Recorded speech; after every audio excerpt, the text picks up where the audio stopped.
Mon Erasmus se faisait dans le cadre d'un festival de littérature de l'imaginaire. Et donc, l'objectif était de découvrir la littérature de l'imaginaire, de rencontrer des auteurs et de créer des liens.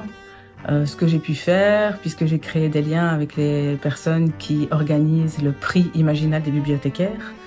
Et ce qui m'a permis, dans un second temps, d'intégrer les étudiants des futures années au prix imaginal des bibliothécaires. Donc à partir de l'année prochaine, les étudiants feront partie du jury de ce prix. On est bien aidé, je dois dire aussi, par l'agence européenne au niveau des démarches. Donc quand il y a des doutes, j'envoie des petits mails et j'embête un peu mes collègues de l'AEF, mais ça se passe très bien.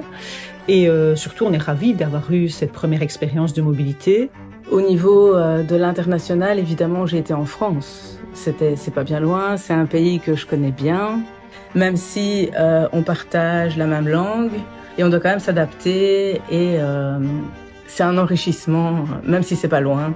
C'était une découverte aussi pour moi, puisque c'était la première mobilité enseignant au sein de l'établissement. Les bénéfices d'une telle expérience sont vraiment de pouvoir prendre ce qui a été vu sur place pour pouvoir améliorer les situations d'enseignement.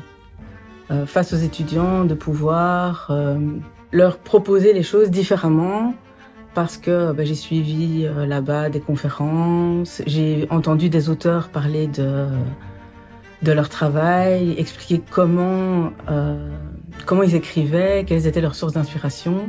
Et ça m'a permis d'enrichir la façon dont je présente maintenant ces auteurs, ou même d'autres auteurs, ou les livres généralement à mes étudiants. On espère qu'on pourra continuer, que notre stratégie internationale pourra continuer à s'étendre tant pour les étudiants que pour les enseignants.